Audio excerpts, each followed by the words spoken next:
100 years ago, Germany stood at a crossroads. Cities were scarred by the devastation of the First World War, and its people struggled to rebuild their lives. The Treaty of Versailles had imposed enormous reparations, draining the economy and creating tension across every layer of society. Banks collapsed, factories closed, and unemployment ran high. Streets once filled with laughter now echoed with uncertainty and quiet despair. Yet life persisted. Children played in alleyways and courtyards, vendors sold bread and vegetables in bustling markets, and street musicians filled the squares with music. In cafes, people debated politics and news, hoping for stability. Despite the uncertainty, there was a cautious optimism that things could improve. This is Germany in 1925, a nation simultaneously recovering from the horrors of war and beginning to redefine its future. From the bustling streets of Berlin to the quiet villages of Bavaria, the story of daily life, struggle, and creativity unfolds. The aftermath of World War I was visible everywhere. Berlin, Hamburg, and Munich bore the scars of destroyed buildings and bombed-out factories. Streets were partially rebuilt, but rubble still lay in alleys, and families lived amid reminders of the recent conflict. Millions of soldiers returned, many carrying physical wounds, shell shock, and memories that would never fade. Their reintegration into society was difficult, with limited jobs and widespread poverty. The Treaty of Versailles, signed in 1919, demanded reparations, totaling billions of marks, further straining Germany's economy. Farmers in rural Bavaria watched as their harvests, once sufficient to feed local communities, lost value almost overnight. Industrial workers faced layoffs or lower wages as factories struggled to restart production. Breadlines, rationing, and informal barter became part of everyday life. Amid hardship, communities adapted creatively. Street musicians performed in squares, earning a few coins. Markets reopened with second-hand clothing, homemade goods, and small-scale trade. Families relied on neighbors for mutual support. Life went on, but it required resilience, resourcefulness, and patience. Political tension simmered everywhere. Newspapers chronicled strikes, demonstrations, and debates. Cafes and beer halls became arenas of public discourse, where citizens discussed reparations, the government, and the future of the Weimar Republic. Students debated in lecture halls, while intellectuals published essays and pamphlets exploring Germany's possible paths forward. Despite these challenges, the German people exhibited remarkable adaptability. Mothers taught children home skills while seeking part-time work. Fathers scavenged odd jobs, repaired damaged buildings, or found informal labor. Shops offered makeshift products. Black markets emerged alongside small legitimate businesses. Every day was a negotiation between survival and hope. Even in the most destroyed neighborhoods, moments of normalcy persisted. Children ran through alleys playing games, street vendors called out their wares, and friends met for coffee and conversation.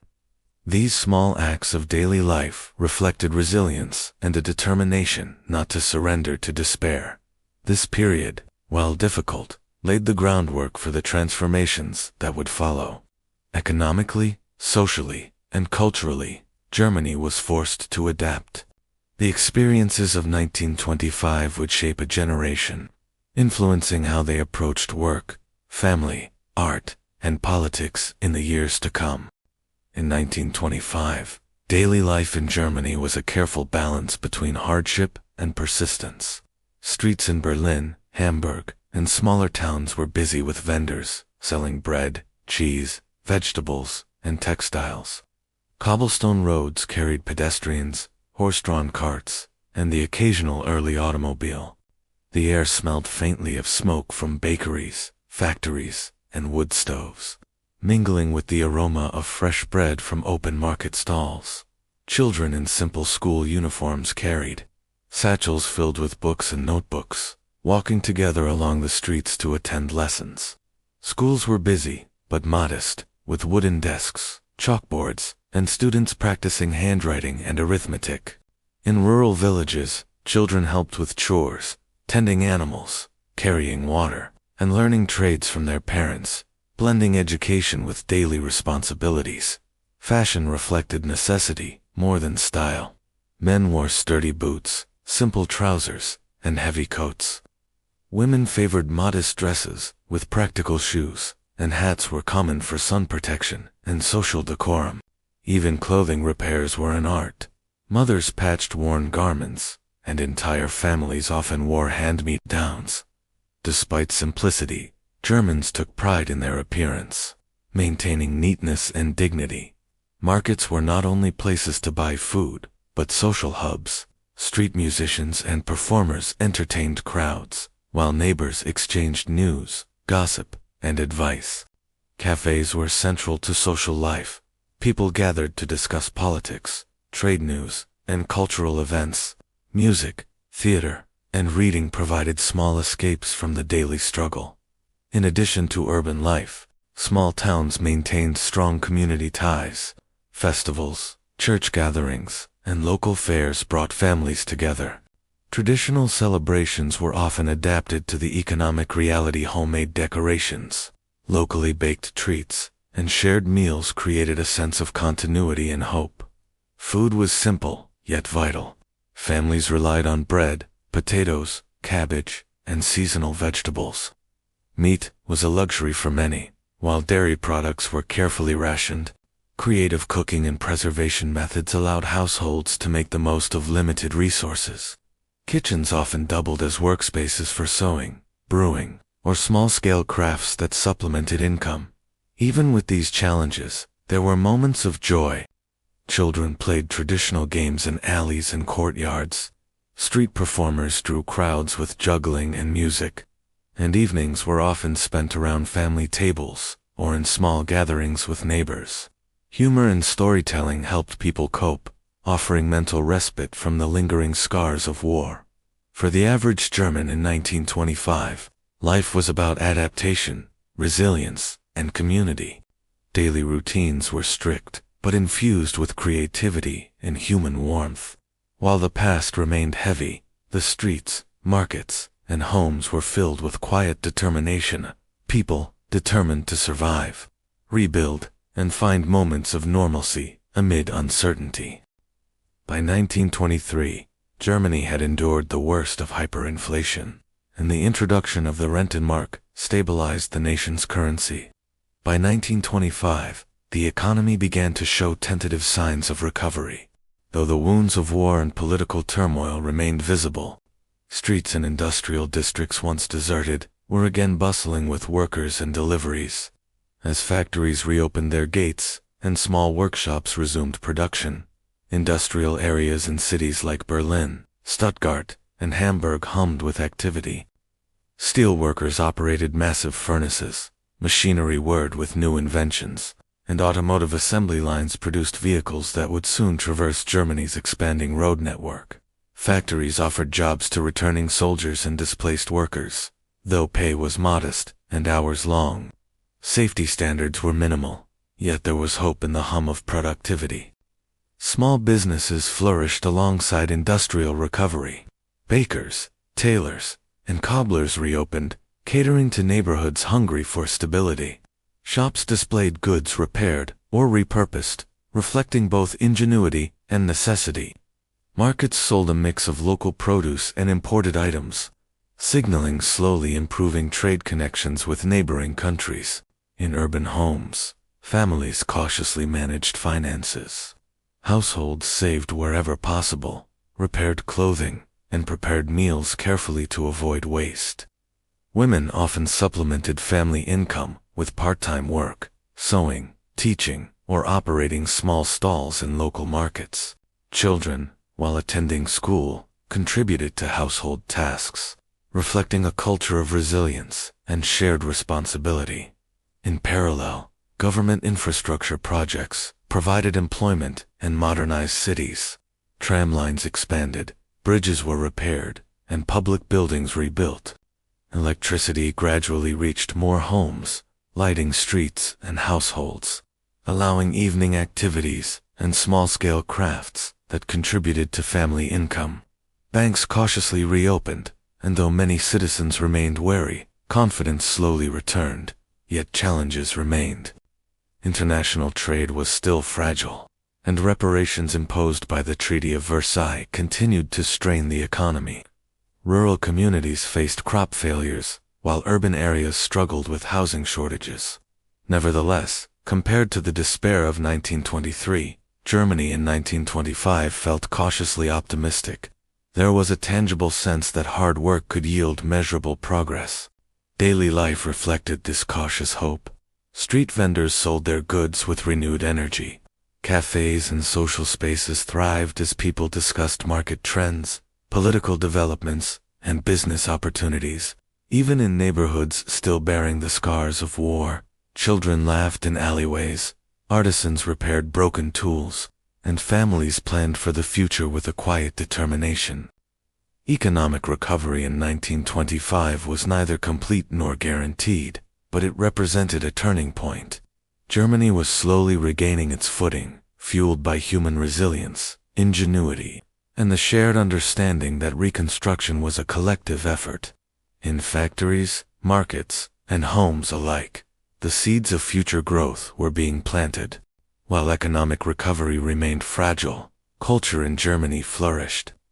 The Bauhaus movement, founded in 1919 by Walter Gropius, was revolutionizing art, design, and architecture.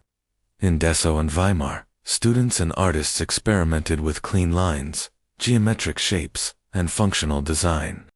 Buildings were no longer just structures, they were expressions of modernity, blending simplicity with elegance, form with purpose. Art extended beyond architecture. Painters, sculptors, and graphic designers explored abstraction and experimentation. Galleries in Berlin showcased daring works that challenged traditional expectations. People debated what constituted art, and this intellectual ferment energized the cultural scene. Theater and cinema also thrived. Directors like Fritz Lang and F.W. Murnau created films that combined storytelling with visual innovation. Berlin cinemas became gathering places where audiences could escape reality and immerse themselves in stories of intrigue, ambition, and modern life. The influence of German Expressionism extended beyond film, inspiring stage sets, lighting, and fashion. Music, particularly jazz and cabaret, surged in popularity. Berlin's nightlife offered a dazzling mix of performances, from sophisticated orchestras to lively street performers. Clubs were crowded with people from all walks of life, seeking entertainment, conversation, and the thrill of modernity. This nightlife represented not only leisure, but also freedom and escape from political uncertainty and economic difficulty. Fashion and personal style evolved alongside culture. Men experimented with suits and hats, influenced by both practicality and artistic taste. Women embraced modern hairstyles and clothing that allowed mobility while expressing individuality. Cafes, galleries, and clubs became arenas for display, conversation, and the sharing of ideas. Even in smaller towns, cultural life persisted. Local theaters hosted plays and concerts. Schools encouraged musical and artistic activities, and community festivals celebrated creativity alongside tradition. The reach of these cultural innovations created a sense of connectedness across Germany, linking urban centers with rural areas through shared aesthetic values and ideas. The creative energy of Germany in 1925 was both a reflection and a reaction to its recent history. The horrors of war and the challenges of rebuilding prompted artists to explore new perspectives, question norms, and envision a modern future. Innovation became a way to reclaim hope and identity, giving citizens inspiration beyond the hardships of daily life. Cultural transformation was not merely entertainment, it was a symbol of resilience. In galleries, theaters, cafes, and streets, Germans engaged with modern ideas, shaping a national identity that embraced creativity, experimentation, and forward thinking. The spirit of innovation, artistic courage, and exploration defined a generation and left a lasting legacy for the decades to come. Despite moments of economic recovery and cultural renaissance, Germany in 1925 remained politically fragile. The Weimar Republic, established after the abdication of Kaiser Wilhelm II, faced constant challenges. Extremist groups on both the left and right sought to exploit dissatisfaction among the population. The streets of Berlin, Hamburg, and Munich were no strangers to protests, clashes, and heated debates. Far-right paramilitary groups, known as the Freikorps, marched openly in uniform, sometimes confronting communist organizations in public squares. Ordinary citizens, caught in the crossfire of ideology, navigated daily life with caution. Some were sympathetic to radical ideas, while others longed for stability and peace. Cafes and beer halls became arenas for political discussion, where arguments about reparations, democracy, and Germany's future grew intense. Newspapers and pamphlets spread both information and propaganda. Headlines warned of conspiracies, strikes, and street violence. Posters adorned walls, calling for loyalty to particular movements, while intellectuals published essays debating Germany's political direction. In universities, students discussed constitutional rights, civic responsibility, and the promises and failures of democracy. The polarization extended into workplaces and neighborhoods. Factories sometimes became sites of conflict, where unions and political clubs debated strategies. Social gatherings often included political debates, reflecting the deep divisions within communities. Yet, even in tension, Germans displayed resilience, balancing personal lives with engagement in the nation's political struggles. Elections were frequent and often contentious, with citizens struggling to make sense of new parties, shifting alliances, and promises that were rarely fulfilled. The fragility of the Weimar government created an environment where radical rhetoric could take root, particularly among youth and the unemployed. Despite these challenges, a portion of the population remained committed to democratic ideals, hoping that compromise and dialogue could prevail. These years of political uncertainty were both dangerous and formative. They exposed weaknesses in governance, revealed the power of mass movements, and demonstrated how economic hardship could influence political behavior. For many Germans, survival depended not only on securing food and work, but also on navigating a landscape of ideological tension, public discourse, and frequent confrontation. By 1925, Germany was a nation divided, yet resilient, aware of the fragility of its democracy and the urgency of cooperation. Political polarization was a daily reality, shaping life in the streets, homes, workplaces, and cultural spaces. The experiences of this period would have lasting consequences, laying the groundwork for the dramatic events that would follow in the coming decades. Germany's industrial sector in 1925 was experiencing a cautious revival. Factories that had lain dormant during the war and economic turmoil were reopening, producing steel, chemicals, machinery, and automobiles. In cities like Stuttgart, Mannheim, and Berlin, industrial districts buzzed with activity as workers operated machines and assembly lines with renewed energy. The automotive industry, in particular, was a symbol of innovation and progress. Companies such as Daimler, BMW, and Opel expanded production, building cars that would soon travel across Germany's growing network of roads. Workers assembled engines, chassis, and body panels, while engineers experimented with new designs, testing innovations that would later influence global standards. Electrical power gradually reached more homes and factories, changing daily life and work. Factories installed electric machinery, improving efficiency and output. Street lighting and electrified public transport allowed cities to function more effectively at night, supporting both commerce and social life. Engineers and inventors contributed to scientific advances, from telecommunications to chemical production, shaping a modern Germany in miniature. Workforce conditions were harsh, but evolving. Factory hours were long, and safety measures minimal, yet workers adapted to new machinery and production methods.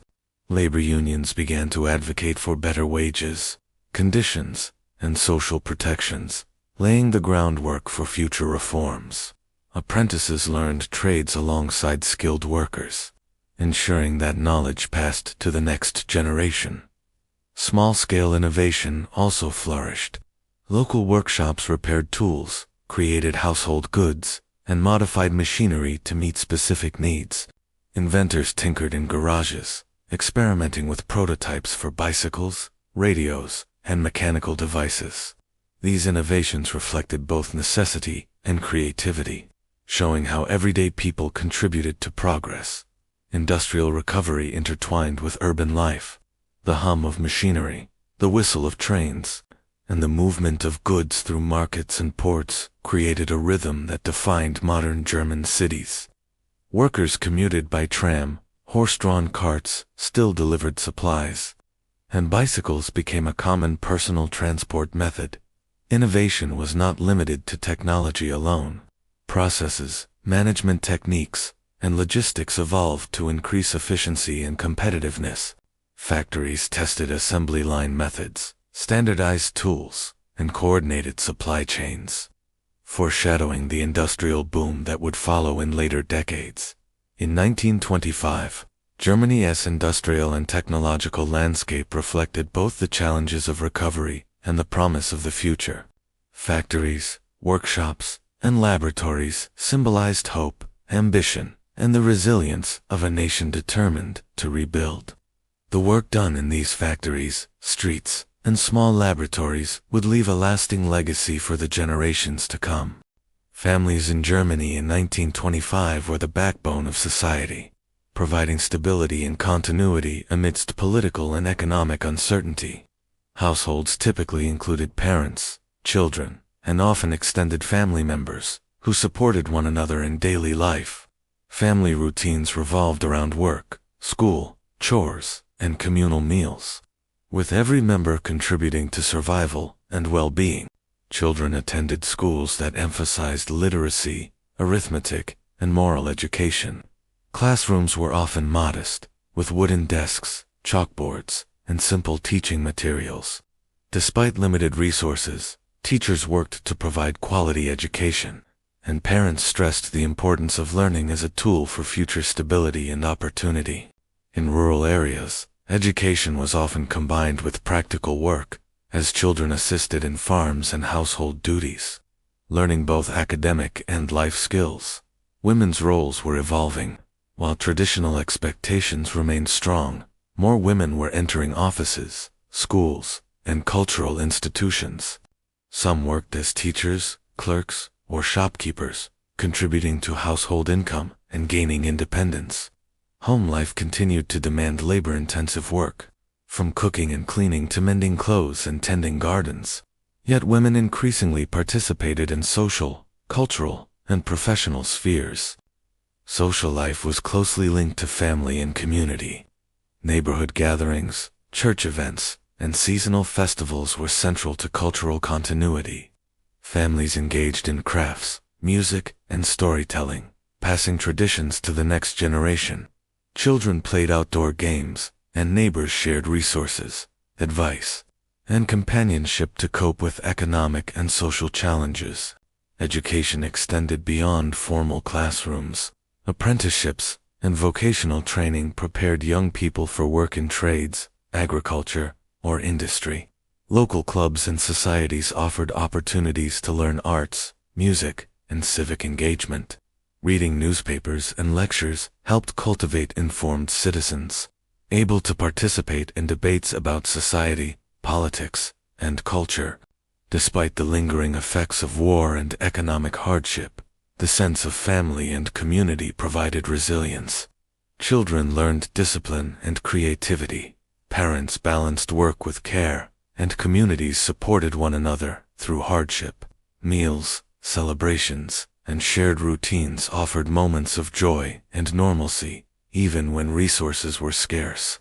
In essence, family life and education, in 1925, Germany reflected both the struggles of the time and the hope for the future.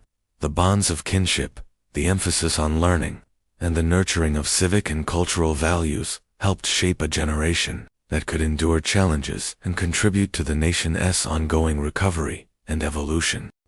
By 1925, Germany was cautiously re-establishing itself on the international stage. The country had suffered both economically and politically from the aftermath of World War I and the Treaty of Versailles.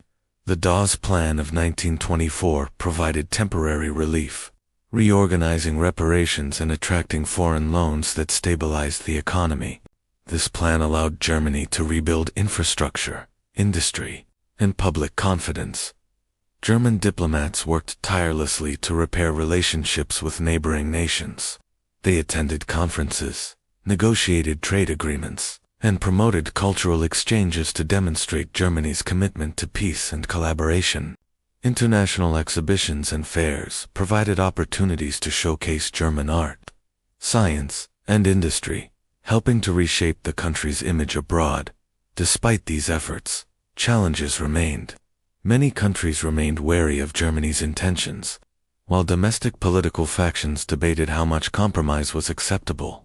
Citizens followed international news closely, understanding that foreign relations could directly impact their daily lives, trade opportunities, and the nation's stability.